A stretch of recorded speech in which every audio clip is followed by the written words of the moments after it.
Muling tiniyak ni Pangulong Aquino ang tulong at paglilingkod ng gobyerno sa mga mahihirap na mamamayan. Ito ay sa kabila ng pag-veto ng Pangulo sa Magna Carta for the Poor na isinumite ng Kongreso. Niliwanag ng Pangulo na aapurahin niya ang pagpapasa ng isang pamalit na batas na tutugon sa pangangailangan ng mga maralita. May Aki Ignacio, live mula Malacanang.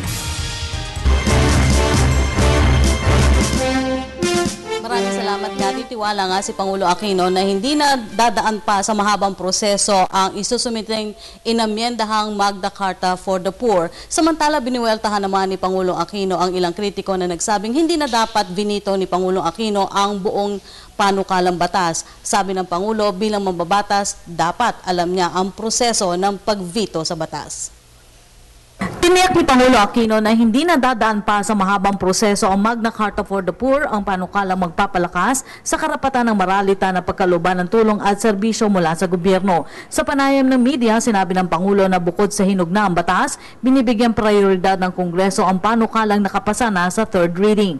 Nauna nang ipinag-utos ang Pangulo sa Cabinet Social Cluster ang pagbuo ng panibagong measure na isusumite sa Kongreso matapos i-veto ang Magna Carta for the Poor dahil sa kakulangan ng pondo.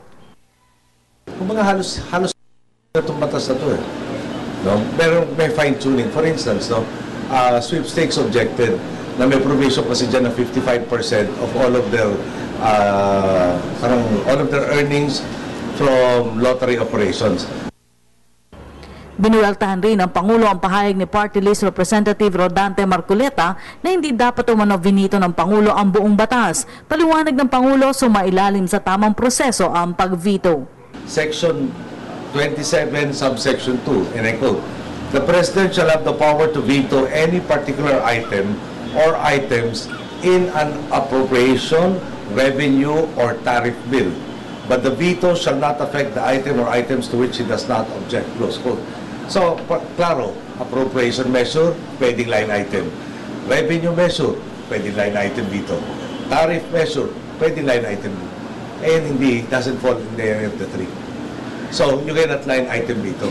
So, I did ask in a previous measure, and the section 1 basically says, you sign it into law, or you veto it in its entirety, explaining to Congress why you veto, under section 1 of Article 6, section 27. Nauna nang sinabi ng Pangulo na makatotohan ang hakbang at hindi pagpapapogi lamang ang pagpasa ng isang batas para tugunan ang kahirapan. Itinuring kasi ng Pangulo na isang mission impossible ang implementasyon nito sakaling maging ganap na batas. Mula sa mahigit 2 trilyong pisong pambansang budget, aabot sa 3 trilyong piso ang kailangan para lamang sa pabahay program sa mahihirap. So, maawa tayo sa mga kawani ng gobyerno, bibigyan mo ng mission impossible, tapos kakasuhan mo pa pag hindi nagawa yung imposible. So naobliga ako i-veto to. Dahil kawawa naman yung mga nagpapatupad ng mga programa na hindi naman talaga magagawa. Dahil nga ulit, 2 trillion budget, 3.3 trillion yung gastos na sa liba, pwera pa gastusan.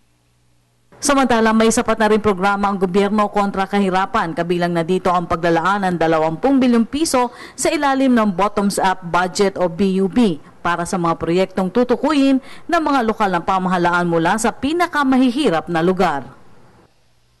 At yan muna ating pag-uulat mula dito sa Malacanang sa tulong ng RTVM. Ako po si Aki Ignacio para sa Telebisyon ng Bayan.